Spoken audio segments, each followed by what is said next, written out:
Hai că bună dimineața ai mei cu electricele. Bă, cât mai e motorina? Tot 10 lei? Tot 10 lei. Și benzina? Tot 10 lei. Și eu tot cu 10 lei pe 100 de kilometri merg. Hai, v-am pupat că filmulețul ăsta nu e despre electrice. Este despre faptul că m-aș certat în comentarii că să văd degetele în filmulețe, că nu filmez cum trebuie, că îmi tremură mâna pe telefon. Bă, și ce am făcut?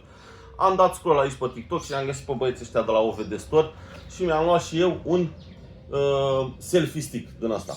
Are și suport, are și picioare, se duce până la 160 de centimetri, are 4 picioare, are și telecomandă, are tot ce vrei. Am vorbit cu ei, am dat comanda, aseară a venit destul de târziu și n-am apucat să fac unboxing, așa că acum dimineața, auziți păsărelele afară, electric, ei potat. Hai să ne uităm să vedem ce avem în cutie. Avem una bucată manual de utilizare în chineză pe partea mea și în engleză pe partea voastră. Uitați ce frumos. Avem una bucată lumină de umplere. Nu sunt eu destul de umplut, mai trebuie să mai iau și lumină de umplere, dar și că așa să faci. Dacă vreți calitate, frate, vă dăm și calitate de acum încolo. Ia să vedem cum s-a prins. Ouleu, ia uitați. Și asta cred că se atașează la selfie stick, vedem. Așa, avem selfie stick-ul. Avem aici manual de utilizare, model SS1. Și avem și una bucată factură. Da, zici că nu l-am luat pe degeaba, nu am plătit, da? Să nu vă uitați. Hai să dăm astea la o parte, lumina de umplere o păstrăm aici. Și hai să vedem. Ta!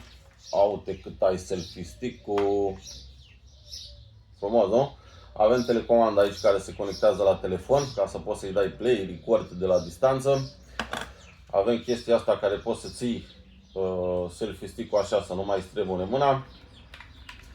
Avem aici unde se prinde telefonul. Este și reglabil. Da? Puteți spune și telefon mai mare și telefon mai mic. Și asta am văzut că se reglează de aici, se pune pe poziție. Da? Și stă telefonul așa. Cum vreți voi, telefonul stă și în portret și în landscape. Depinde dacă vreți să puneți pe YouTube, pe TikTok. Și dacă apăsăm pe butonul ăsta aici, bang! 4 bucăți de picioare. Ia uitați. Ce frumos. Și să face și mare. Opa!